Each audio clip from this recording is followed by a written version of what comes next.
Go.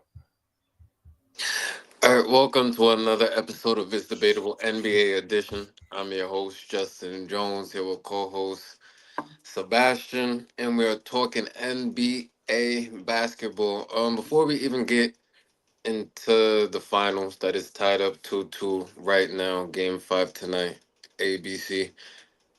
There was a huge trade that happened yesterday. I put the air quotes around it because I feel there were people who thought this was a big deal and some who was just confused. And I'm on the side of confused. Desmond Bain, right, former Memphis Grizzly, was now traded to the Orlando Magic for Contavious Caldwell Pope, Cole Anthony, four first round picks, one being a pick swap. Um, didn't really see the trade coming. I didn't know Orlando was looking to make that move. I didn't think that Memphis was trying to get off Desmond Bain per se. Um, he has been one of their more consistent players, when it comes to health and things like that. How you feel about the move, and do you feel Orlando, maybe gave up a little too much for Mr. Bain? Well, when I first wanted you, that's one of them random trades on the Sunday that you just don't see happening. To your point as well, I didn't think that Memphis was looking into getting rid of Desmond Bain, but when I'm watching the trade and transpire, I had to sit back and think to myself, that's low key a sneaky move for Orlando, a team that very much is very good defensively, but has spurts where they have struggled offensively throughout the season, and especially when it comes down to spacing too. Not one of the better 3-point shooters in the league. Most of the time, their offense runs through Franz Wagner or Paulo Banquero. So if you have a guy like that who's prone to averaging around maybe like 17 to 19 points a game and can shoot the three ball at a high rate, it definitely adds on to the offense. When I'm watching this NBA now, it's not about the big moves nowadays. It's about the little moves, the pieces that you can add to your roster that could give you a chance to compete. So it's not a trade that I would say per se wowed a lot of people, or people would have like Orlando going to the top or anything like that. But it's one of those moves that if you plug in the pieces now and a guy like Desmond Bain to fill in your two spot, then you could add additional things to your roster to really reconstruct it. So I'm looking at it from a standpoint like that. So I do like the move for Orlando too, adding. So is your thing, am I choppy on your end? No, no, no, you're clear on mine. All right, so you're just a little choppy then. Uh, I don't know why. yeah, I don't know what's going on, but it looks clear to me though. Like, wait, just to wrap up, just for the Orlando Magic's part, I just think that adding a player like that definitely helps them offensively and can make some noise little down the line with the right moves, because the offseason hasn't even started, free agency hasn't started yet, so we haven't seen what is next for them. As for the Memphis Grizzlies sides, when I look at it, you really just telling yourself that we have the two players that we want to build with, which is Jaren Jackson Jr. and John Morant. So as long as you have those two, I feel like they can still construct out the roster how they want it, and especially when you have draft picks capital, especially what they give up for unprotected draft picks. I believe it was 4 or 5, maybe four Right, draft one picks. being a pick swap. Yeah. So they have 4 draft picks. They have a guy in KCP who might be used elsewhere in a trade package. And they got a guy in Cole Anthony that maybe could provide them spark off the bench too as well, too. So you have that. Right now it's kind of a tough situation because do we know who the coach is for Memphis Grizzlies? Did they sign the replacement coach, the interim coach? Or are they still on the coaching shop in spree? Yeah, the one who took over is the new coach. Oh, okay. All right. So you have all that going on too as well. So for this Memphis Grizzlies team, it's a thing where we're not technically in rebuild, but more so say that we're gonna try to flip these draft picks and try to get as much as we can, because draft picks is capital. It's really capital for teams nowadays too.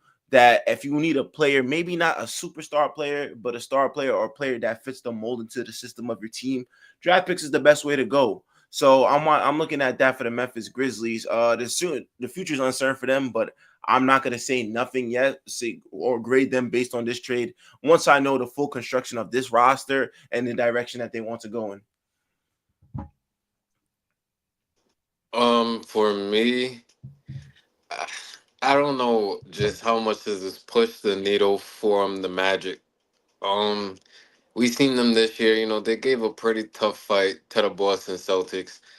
Um, do I think they was a Desmond Bain away from winning the championship? I don't think so. I think it's gonna be an interesting fit, right? I think he is someone who can play off ball, but is that where he's the best at? I'm not too sold on that. The ball's gonna be in the hands of Pablo and Franz Wagner. He's looking at being, the third to fourth option. I guess if he wants to excel in that role, like the move just don't really move me. Like I don't think this move I don't know if this move makes them better than the Knicks. I don't know if it makes them better than Cleveland. Right? I don't know if it makes them better than Indiana. It keeps them, just in playoff contention. But you gave away a dude in Cole Anthony, who, to your point, is a spark plug off the bench. Used to be for Orlando, had some good moments in the playoffs, and then you give away KCP, a 3 and D guy that you paid big money for to literally do that role, and then you just took him away. I don't know if Desmond Bain is as good as Contavious Caldwell Pope defensively, but at the end of the day, like like I said, I'm not too sold on the move. I don't think this makes them an NBA champion next year. In terms of the Memphis Grizzlies, I don't really know what they're doing either. I'm not sure what their end result is going to be. I do think, just based off this move, this feels like a domino effect that another move is coming for them, whether that be for Ja or a Jaren Jackson Jr. He was eligible for an extension, and then, out of nowhere, he started missing games and, these tic tac injuries towards the end of the season. I'm not sure what's going on with that behind the scenes. So I don't know. We gotta see what happens in the months to come. Um, I'm still looking at the KD trades. If Giannis is traded, those are more needle movers for me. Desmond Bain going to the Orlando Magic just doesn't really do it for me. I mean, you gotta take one move at a time. I think in this NBA nowadays, like we said, like the big three superstar era, is technically over too. We see teams now like a Indiana that you just stack up on having like just the right players around. Like the two teams are like the best molded example of what we see right now in this NBA. You just need guys. So when I'm watching Desmond Bain, he might not wow me. Like he might not be, oh, this is a guy that could get them to the NBA Finals, but who knows? Maybe he might be a piece that they need later down the line. And see if they do get somebody in free agency to fill out their roster on the bench. They're not even done too. I heard that they were shopping Jonathan Isaac too as well. So you look at all this. I think with the NBA, especially now in this off season, it's going to be really imperative to see what teams make what move because it's not going to be a superstar move that's going to be, I feel like, the defining factor. It's going to be what players can you bring in to really fit your team and the identity of your team. And I'm a firm believer on that right now because when I look at it, I don't really see no superstars really moving like that. I just see a bunch of like, maybe all-star players, role players that, has the way in the league that really fits the mold for a certain team. So like for teams that are already like not to get too far outside, like a team that already has like their damn near identity, like the Lakers, like they know their superstar players already. The rest is about filling it around players that could play. I'm looking at teams like that. So all around the league too, it's just like it might not be the team, it not might be the player that moves it. It might be just the addition of the player that make the roster maybe a little bit better too. And for the Memphis Grizzlies too, that might be the case too, because it might be that one trade to where it's just like, okay, we see where you're going with this. All right, feel me? You got John Morant and Jaren Jackson to help that they needed, but it's gonna be more for the Memphis Grizzlies too. I feel like they need a brand new, they need a full reset too, because now you're missing a two guard. I don't know if you keep KCP. Your bench is relatively, the bench is not that good for the Memphis Grizzlies. I'll put it like that. No discredit to the bench, but I see like a guy like Scottie Pippen Jr., who has most flash of potential, Luke Kennard, who maybe could be on the trading block. Like a lot of these players could definitely be used elsewhere. I think the Memphis Grizzlies definitely has the most work ahead of them in this free agency and off season.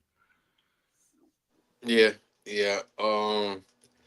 Like I said, I think I just that's a trade that I gotta see. You know, going into next season, how did it work out for both sides? If I was Memphis though, I am looking to keep KCP. It's a 3 and D guy. To your point, their bench, he'll be more of an addition than a subtraction. I could just say it like that.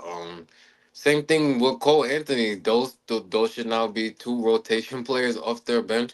I guess maybe that was the issue that they wanted to address.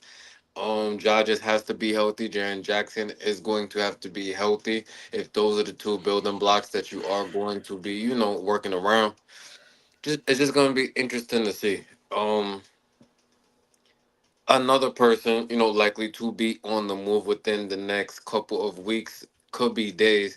Kevin Durant, right? We've seen the Right. report that the three teams that he's set on signing an extension with, if traded to them, are the two Texas teams, Houston and San Antonio, along with the Miami Heat. So I will ask you, out of those three teams, which team do you think is the best fit for Kevin Durant? I think the best fit for them would be San Antonio, depending what you give up to. I do think that warranted. You don't want to impact the future of this team. So a guy like Stephon Castle, who I think has a bright future in this league, too, I don't think you want to give him up to as well. I think, dude, don't they have the second or they have the second draft, second round? Yeah, second pick in the NBA draft. I feel warranted if you give that up as well as maybe like a Keldon Johnson who could be vital in this league. And as much as I wouldn't want Devin Vassell, I feel like that would, warrant a trade like that. But just the pairing between KD and Wemby, I just feel like would just be like that would be some unheard of shit, like some shit where it's just like, bro, you have somebody that's damn near 7 foot in Kevin Durant, and you have somebody that apparently grew to 7'6" and the backcourt, and they both could play ISO and they both could get their own bucket. I think that would be a crazy pairing. I think Victor Wembanyama could learn a lot from Kevin Durant.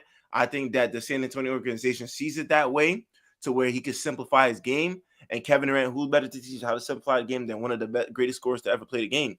So I look at it like that. I look at it as somebody as Stephon Castle can learn a thing or two as well. Who else, guys? I'm watching him. Jeremy Sohan. I feel like he's gonna only get better. I feel like a lot of these players on this team can get better. Even the center and the second string center. I do like the San Antonio team. I do think you keep like a veteran guy like Harrison Barnes around. I don't know how the pairing of Chris Paul would work if they keep Chris Paul, but I think that would be the best move for KD and for the Spurs organization. The other teams, like I'm gonna break down other teams too. For Miami as well, I just don't feel like they have that much like capital to give. I feel like you're giving up the same trade package every time. Maybe Tyler Hero, Duncan Robinson, maybe was it Nikola? What's that kid name? Nikola Jovic. Yeah, Nikola Jovic. And I just seen a report that they hesitant on giving up on the Kale Ware dude, the center for them that was starting for the most part. I heard that they were reluctant on giving up on him too as well. So the package trade to Miami doesn't move the needle for me. Houston might be the best trade package though, because they have a lot of young guys too. So and realistically, they would have to give up like a guy, maybe like Jabari Smith. I think maybe Jalen Green. I think Amen Thompson should be untouchable.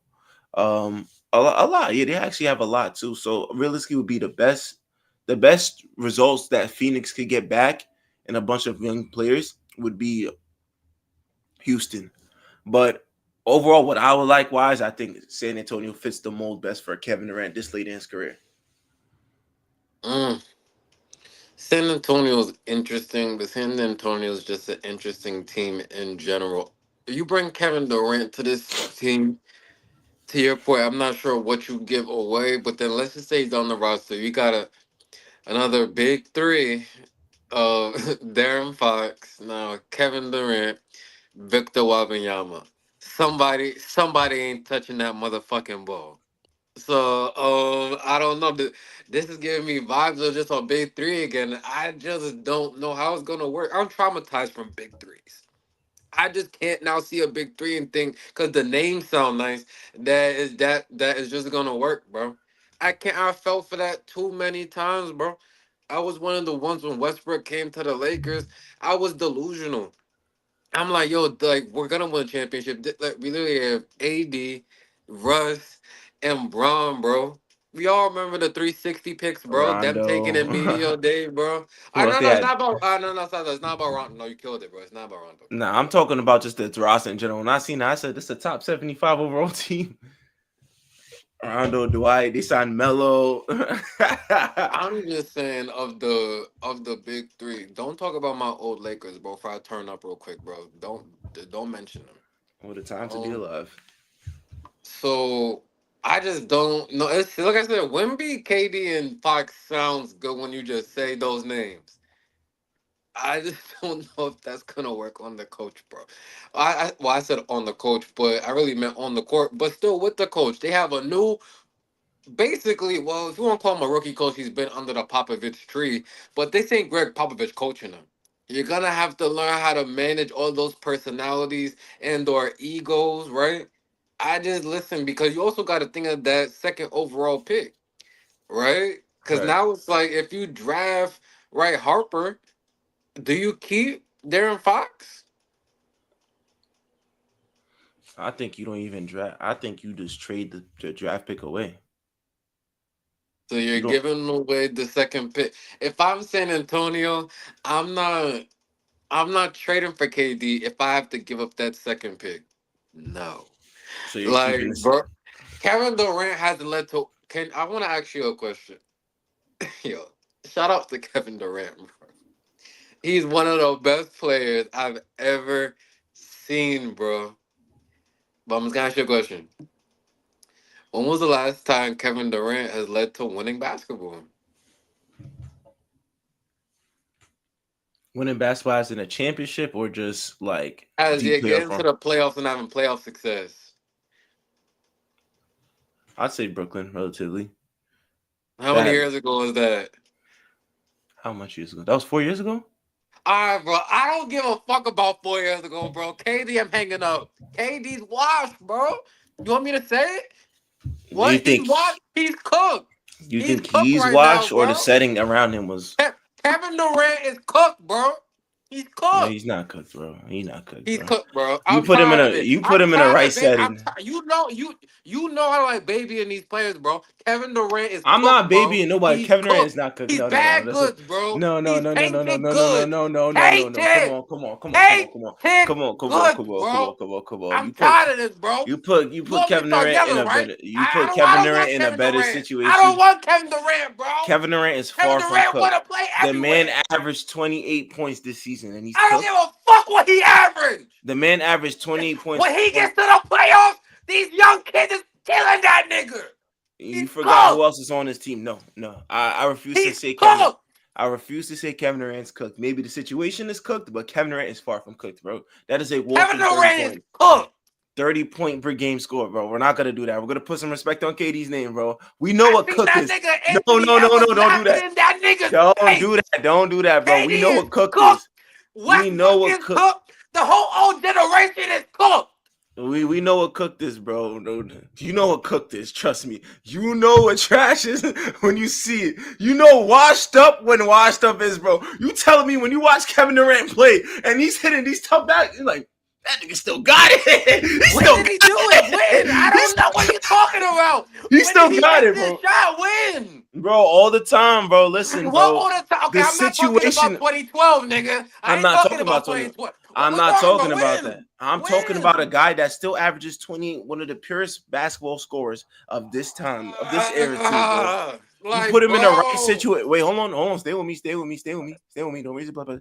You put him in a right situation. I could name it a bunch of teams. You put him in a right situation where where now all of a sudden he was like an MVP candidate all over again, man. All We're this not doing right that. situation. If you put me in the right situation with Ice Spice, put me in the right situation, bro. No. I'm not talking about the right situation. I can get that, bro. Put me in the right situation. Yeah. I'm tired of the right situation, bro. I thought he's supposed to be one of the GOATs. I mean, you can never take away his resume, bro. But Oh, here we go. Wait. a lot of unforeseen situations, though. Hold on, wait. Do you hear that? It sounds like whispers of Golden State. Without Golden State, Kevin Durant's gone. You could say that, but at the end of the day, you can't rewrite history. At the end of the day, he brought them 2 Kevin Durant championships. is a taller Tracy McGrady, bro. No, he's not. What are we gonna say? Fuck no. Are you fucking crazy? Are you fucking crazy? He's a taller Tracy McGrady. No, he's not. No, he's not. No, he's not. No, he can score the ball. Don't disrespect him. Tracy McGrady went out the first round except for when he was in the back end of his career. No. Kevin Durant was MVP. Was an MVP. He left Golden State. He hasn't won shit since. That doesn't mean nothing. So, at the end of the day, you can't. So now because he won he mooched those championships off Golden State. Now the rest of his career don't matter. All right, that's your opinion as well. But you cannot rewrite history. You can't. No, niggas cannot rewrite history when it comes to Kevin Durant. You can't rewrite. You see what happened? You start getting excited, bro. You start tweaking. Bro, it's the connection, bro. It's not me. But like I'm saying, bro, no matter how much you feel about it, trust me, I'm not a fan of the KD to Warriors move. But at the end of the day, when you look at it, he has the 2 in Finals MVP, bro. You can't erase that, bro. If you bring up that motherfucking Final MVP again, what? Bro. I don't want to hear about those 2. We got 2, bro. At the end of the day, pretty fucking easy to score 35 points, and you got Curry and Clay on the fucking perimeter. He did it. How do you think that shit is? He did it, bro. At the end of the day, he did it. And in the NBA history books, you're gonna look back. Put Paul George on that team. He's Finals MVP. Fuck no. But all I'm just saying is that you put Kevin Durant where people are still contending, where I don't have a Bradley Beal or Mason Plumlee or Yusuf Nurkic. Now we blaming Bradley Beal. Mason, get the fuck out of here, bro. Who told you? Who told them to get him? Who told them to get him? Stay in Phoenix. No, figure it out. No. Stay in Phoenix and figure it out. No. You figure it out. The owners fucked up. You left Brooklyn. You had everything you wanted. No, don't do that. You had James Harden. You had Kyrie Irving. James Harden quit on the team, and Sean Marks. James Harden quit on everything. We knew that. You knew that already when you went there. And then he went to Phoenix, and then they had a team, and then guess what? They blew up the team for Bradley Beal. They gave away all the young assets. They did all of that. We're not making this up. We've seen it. You went from a team with D-Book, KD, Chris Paul, and Ayton. Got to the second round, you lost. You got your ass kicked by Denver, and everyone went on to be the championships. Then you come back the following year, and you're bringing Bradley Beal and Yusuf Nurkic. How well was that, bro? How many excuses? I'm asking you, how well was that going to work out? But how many excuses do you have? It's not excuses, it's just the fact of the situation. No, bro. They got worse, did they not? I'm tired of it, bro. Did they not get worse? Bradley Beal fault. I'm not saying this, but it was Bradley a bad fit. Beal didn't ask for the trade. Yes, he did. What are you talking about? Yes, he did. He had a no trade clause. What are you talking about? What are you talking about? Bill asked to go to Phoenix. Yes. No. Where else was he going to ask to go to? Yes. Show me the report. Show me the report where Bradley Beal said, "I want to go to the Phoenix Suns, bro." You think he's just going to openly say, "I'm going to go to the Phoenix Suns"? As no, man. You said he wants to go there. Show me where he said that. First of all, he has a no trade clause, so the idea of Phoenix was. Hold on, let me just say it because.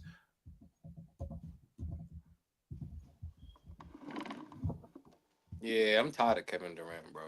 Kevin Durant ain't getting away with this. I'm tired of it, bro. LeBron used to do anything, and niggas was on his fucking helmet, bro. Kevin Durant been losing for the last 10 years. It's a damn shame.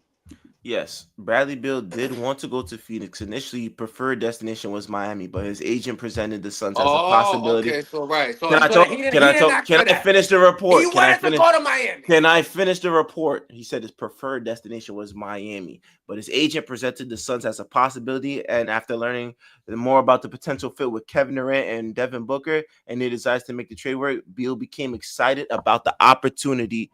He mentioned feeling wanted, like I was getting recruited during the process. He So felt wanted. basically, he wanted to go to Miami with the Hez, No, and then his fucking agent fucking persuaded him with dollars and cents to go to Phoenix. no, he said about the Yes. fit, and then he got open. What was that nigga saying? Like he was foaming out the mouth at the idea. What that nigga said? Yeah, that's You ever cool. seen that camera and shit? Nah, Yep, bro, that sound like some Diddy shit, bro. yep. That's what went down though. So like I was saying though, they gave up everything. They gutted their roster, and now look where they're at now. All right, well, Kevin Durant, stop hopping from team to team, bro. Grow the fuck up and figure it out, bro. Oh, we're Like, not figuring out oh, there's from team. Miami. The nigga had 8 trade destinations, bro. How the fuck you got 8 teams you want to go to, bro? I seen 8 teams. That's How? that's the wave You now, still on man. contract with the one team you on right now? That's the wave, man. That's the wave of the No, old no, heads no. now. That's KD, bro. We're talking about. So I look, don't hear no damn wave. We didn't. We not in Miami Beach. I don't hear no fucking wave, bro. so James Harden hasn't done that recently. Here we go back to James Harden, who doesn't I'm just perform in the saying this is playoffs. what this is Can you what's name new one now. person? Can you name one person who does perform in the playoffs? Like just one. You talking about James Harden, Kevin Durant? Can you name one, bro? What are you talking about? At the end of the day, though, what do you mean performing in the playoffs? Though people do their jobs. It's unfortunate when you don't get to the playoffs after having a roster like that and missing games, and health being an issue too. Like there's more that goes into it. Just the fact that the big three just didn't work. There was roster construction issues. There was a point where niggas had to bench Beal and bench Yusuf Nurkic because of garbage they were playing. It's more than one thing that goes into it. They've been saying they need a point guard. They get a point guard in Tyus Jones, and they don't even utilize him correctly. They're still going through Book and KD and Beal. So it's a lot that went into it. If anything, I blame the GM first. You had the roster set that you wanted, and you blew it Yeah, up bro. Well, because you I'm got not. hungry. You can say that, but I heard the same thing was in Brooklyn. It was the manager's fault. It's here. It's the manager's fault, bro. When do we hold the players accountable that you're just not getting it done? Why is everything on the manager? Because they assembled this team. They assembled the team. You assemble a team that has no You had a defense. team of Bradley Beal and fucking Devin Booker, bro. You're telling me just based off that construction, you're supposed to damn near miss the play-in? You got a health play the issue, Set, was it not? set, Max simple good. Did You the with did the with health those did health did three not pip play an with issue those though? three players, you're destined to miss the play-in. Without health issues aside and roster construction aside, they were supposed to be in the plane. But He's gonna say the same two I'm phrases being the whole real, damn nigga. day. Check how much games Then, they all made. if Oh you my got god, Kevin bro. Durant, You say Devin that Booker, when and they're Bradley playing, bro. Beal They on have your to be on the roster, fucking court. are You're you saying, saying that you're nigga, supposed to nigga, miss shut the up, shut up. No, no, play-in? you sound dumb. You sound dumb. You sound dumb. All Because right, I bro. just All said right, they have to forget it. fucking play on the court to fucking together in order for them to be even Oh, in the bro. playing. All right, bro. This Yeah, you know what? nigga miss significant Ke- time. You talk about Kevin Durant, Kevin Bradley Durant Beal. done no wrong, bro. All right, my fault. He's done no wrong, bro. He's perfect. He does Hear nothing. what you're He does saying though. nothing. You're saying if you have Top that two big player three. all time, first ballot Hall of Fame. Yeah, he's the best ever. Yeah, forget, it, bro. Forget. He does nothing, bro. Yeah, yeah, Go to the forget it, next bro. team. Yeah, a whole nother team, Yeah, bro. And then no, try and forget then it. No, and then forget it. wait. No, please And no, no, forget it no, because no, you wait. sound You know, crazy, go to the bro. next team, and You then once it sound don't work, it's crazy. gonna Oh be my the god, roster bro. construction. They Oh didn't my construct this god, bro. roster You sound correctly, crazy, bro. bro. I'm done, bro. All I right, bro. yes, be We done gotta because you don't talk. I make know no you're right, sense. bro, bro. Look, bro, Yes, I bro, know bro, I'm you're right right. because I'll tell you All right. how if So the people now, are missing all games. right, bro. We gotta go to the NBA Finals. So you're right, bro. The Indiana Pacers and Oklahoma City Thunder are tied at two apiece right now. Game four. A lot of people are saying that the Indiana Pacers kind of let that one go, and that could be the defining game to where OKC might have just won the championship. A part of me does also kind of feel like that going up 3-1 comparing to a 2-2 is two different type of series. In Indiana, you was at home. That's a game that you kind of gotta secure. So now, once again, 2-2 going back to Oklahoma City is going to be a tough game tonight for Indiana. I think Oklahoma's gonna see the position that they're in now, an opportunity that they have, and I don't think they're really gonna take their foot off the gas. What I will say before I just give you the floor, in terms of Oklahoma City, it's just gonna come down to the others. Jalen Williams, Chet, all those other dudes. Aaron Wiggins can't go for 21 game and then not being off the bench in the second half of the next game, bro. Like that don't even make any damn sense. Chet, I, I, I just don't know how good Chet really is. No disrespect, and he's not even been in the league that long. I'm not. It's just from what I see, I don't be too impressed.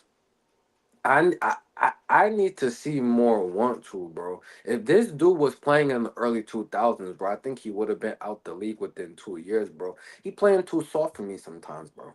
Like, I just can't do it. I can imagine back if he had to guard a Shaquille O'Neal, the nigga might have to go to the hospital. Like the shit don't make sense, bro. Jalen Williams, you got so many damn Jalen Williams on that team. I don't know if they're switching move sets every damn game, and one's good one game, one's good the next game. I need Jalen Williams, to be the man tonight. He at least needs to go off for 25 points, which he's capable of, bro. This is the finals. You gotta step up. I just don't want to see no more fooling around, bro. The series is tied 2-2. I think whoever wins this game tonight will win this series. Take the opportunity and you gotta seize it. I would go back to the lineup of them, starting with Caruso and Shea. I think that is their best lineup, and I think that's the best for them defensively. You need a guy like Caruso out there. He's a vet. He's been in these moments, and he's had a lot of huge moments for y'all in these playoffs. Continue to utilize that man.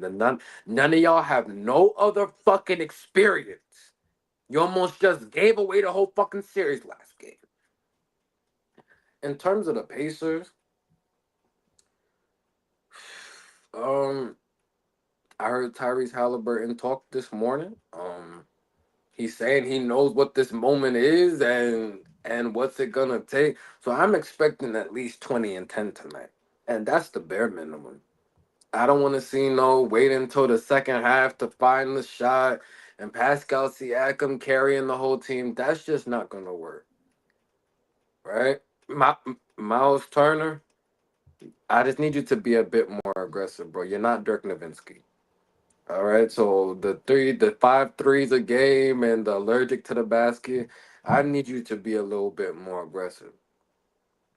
The others, right? Benedict Mathurin, you damn near won them the other game and lost them the next game. Consistency is important. I said this on the show. Mathurin's a dude that can go off for 25 on any given night, and literally that night he did it. I think that was game 3. Game 4, you're missing crucial free throws, fouls on the inbound play. It's just not though each moment matters. It's not the regular season to where you have a 6 turnover game and it gets swept under the rug by tomorrow morning. We're gonna remember these moments. If you're gonna be out there, you gotta keep your head locked in, brother. Nemhard, you gotta continue to do your thing, bro. I told you how valuable you are to this team. You gotta be there to knock down shots and create offense. Take some of the load off of Tyrese to try to create everything. I can go through the whole damn roster to the Neesmiths, to the McConnells, to the Thomas Bryants. Everyone just gonna have to be a star in their role. Um, I'm expecting a good one tonight. In terms of who win, um,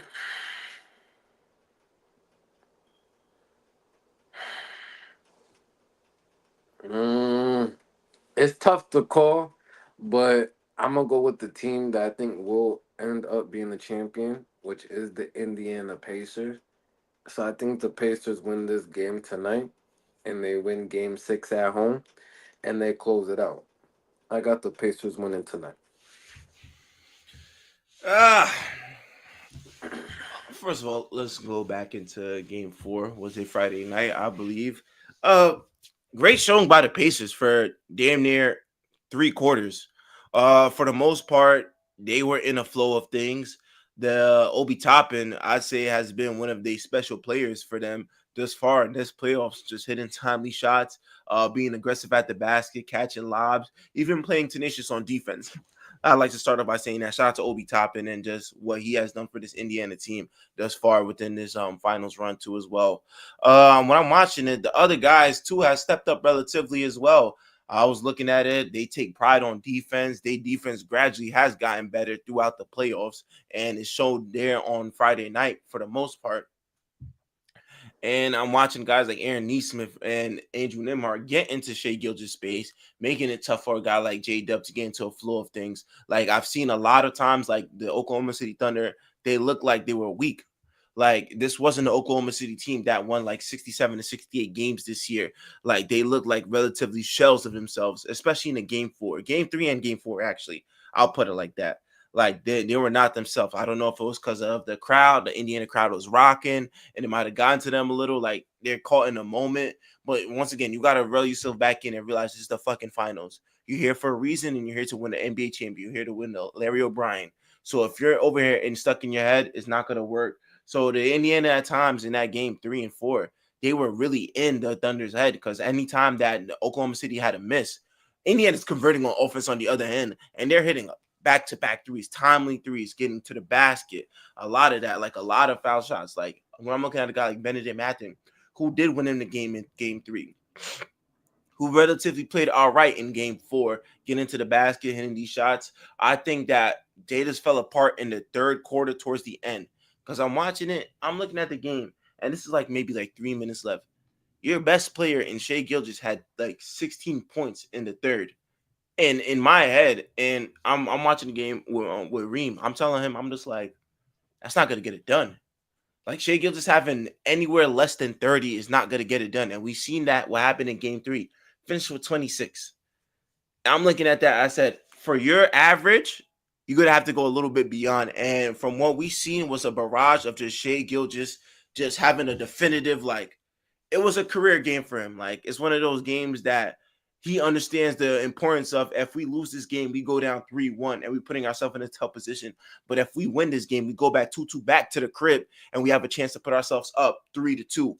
So I think that out of everybody on the court, he understood the urgency of the moment. Because when I tell you, Shea Gilgeous was relentless in that fourth quarter, whether it was getting to the line or getting to his spots, and even hitting that crucial 3 down with a minute left to go in that fourth quarter. I seen somebody that, feel me, understood that about legacy moments. And that's one of those things to where you had to perform. And I'm watching him. He was just the best player on the court. No matter who was thrown at him, and he didn't move off his pivot. They were playing just so much defense. I know I'm getting a little off track with everything. I'm just trying to put everything back to perspective on that game for him. But I think it really did start with the defense. I seen a lot of great switches and denied balls from the Oklahoma City team. And that's one thing about them too. I feel like their defense sparks their offense. And when a lot of times where they're denying guys and forcing guys like Miles Turner to chuck up bad threes and stuff like that, I said they have a chance to win this.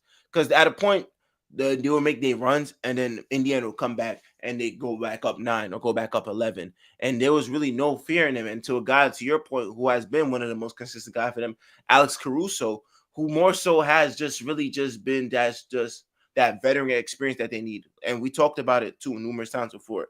You need a guy like that, a guy that has championship experience. And just being around those guys like AD and Bron, like you see, he understands the moment.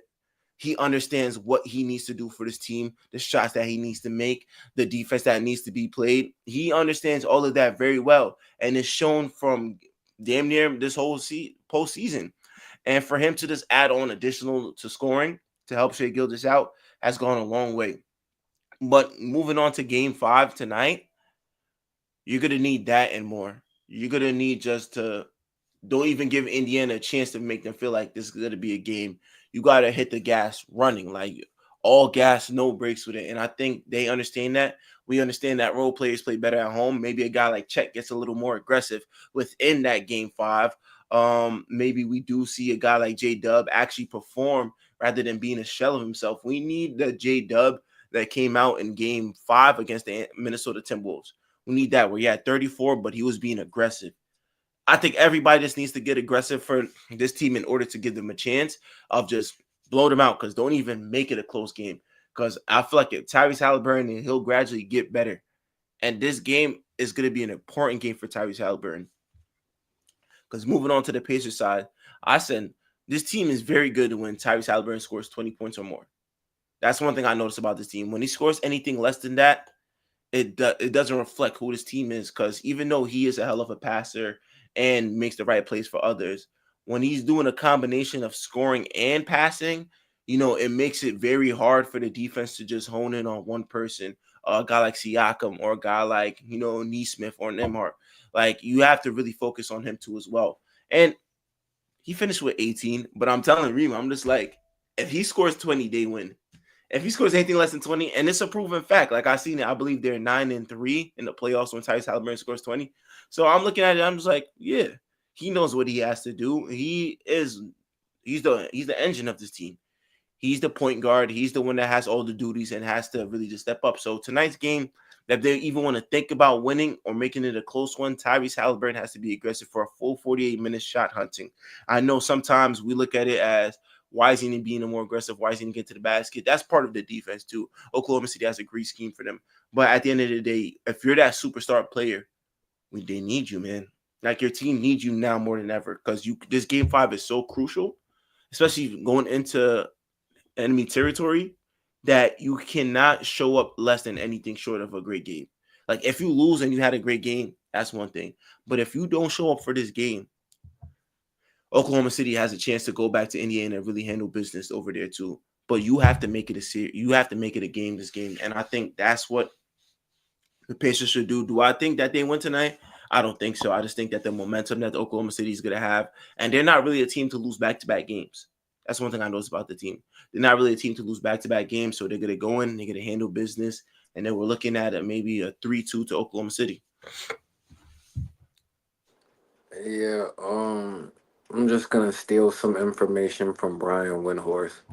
The number to look for tonight is 110 points. Do you know why I said? Or The Indiana Pacers have not lost a game in the playoffs when they score at least 110 points. When they go under that, they haven't won a game. The Indiana Pacers are going to have to run up the score to sort of really win this game, let alone the series, because sort of to your point, that's when their offense looks the best when they're running and gunning. The same type of Indiana offense I seen last series against the Knicks is not the same one for the most part I see in this series, and that's really credit to the Oklahoma City defense. But not Thunder, I'm about to say the same team. The Pacers are the best when they are getting out and running. facts. That like so they're just gonna have to figure out how to do that, and that's gonna have to come off them also playing defense, right? And for most parts, I think the defense for Indiana has been just a little better than decent for this series, but you're gonna have to make Shea also more of a playmaker. I believe he had 0 assists last game, none, Yep. 0. right? All baskets, no passes with it. You know what I mean? Like, so he's gonna have to, well, not him, but the Pacers gonna have to figure out to get the ball out of his hand, right? And when the score keeps scoring, it's gonna get cold. They just gonna keep getting more hot. So it's like try to make. I'd rather we lose to Chet and J Dub than just losing to Shea, just killing them. Make Chet and J Dub have to be the ones to be those primary scorers, and you gotta try to make him into a playmaker. Um, because I feel that's what the Oklahoma City's doing with Tyrese Halliburton, right? To your Yep. point, if he's just playmaking, this team is only but so effective. If he's now, scoring and playmaking, it's just for a whole different type of defense that they're gonna have to play. But basically, you had the Thunder, you said. Yeah. Okay, so Seth got the Thunder winning Game 5. I got the Pacers winning Game 5. That's really gonna do it for this episode. Got through a lot of topics. Talked the NBA trades. I had to bash Kevin Durant. Um, and that's it, man. Like that's it. NBA draft in about a week and a half, right? A week, Right. some shit like that. Definitely will be tuned into that. Um, Fanatics Fest going down starting this Friday, this weekend, right? Right. A crazy list of guests that will be in attendance for the whole weekend. Stars from Bianca Belair to Tom Brady to Kai Cenat to LeBron James. All supposed to be in attendance throughout the weekend. It's debatable. We'll be there on Saturday. If I get 10 likes in the chat, I will be crashing the stage and I will be trying to tackle LeBron James. We get 10 likes in the chat. I'm going past the barricade and I'm going to jail for y'all. So let us know, man. Like, I'm ready for it, bro. All right. Let us know, man. You got anything else to say, sir? Shoot, live stream will be up for the whole Fanatics weekend. So do catch us, check us out over there too as well. Hopefully we get a couple of good interviews over there. You know, Tom Brady, holla at your boy, man. Who else? Braun, you know, me and Braun might chop it up a little, man. Might send over some Lobos. KD might send over some shoes, man. Who knows? We might run into somebody. I might get in a fight with Seth Rollins. Yeah. This nigga said I might get into a fight with Seth Rollins. Yeah, I might hit the curb stomp on him. Wait, Seth Rollins supposed to be there? The WWE people are supposed to be there. A lot of people are supposed to be there. I might tell Drewski sign me to could have been, man. It's limitless. It's limitless what we could do, man. But feel me, we're gonna try to get the best content out for just the whole fan base. I'm pretty excited to go actually. Like, feel me, like last year we didn't go, but you know, I'm gonna see what we could do though, because I'm glad we didn't pay that. I'm not paying VIP just to sit there and maybe ask you 2 questions. I'll run into you. I'm like, yo, hold on, yo, for it's debatable. That's what we're on. Trust me, we gonna trust me. For the people that's been tapped in for us, we gonna get a good stream for y'all. I promise y'all that though. But we ain't paying that. Fact. Yeah, I'm not paying $300 just to ask LeBron 2 questions. I'm not doing nope. No, for real. So free out my guys that free Bill Cosby, free Diddy, free R. Kelly, free Tory Lanez. Just free all my guys in the pen right now, just down bad. Free Sue Surf. Jersey. Nah, our show will never get picked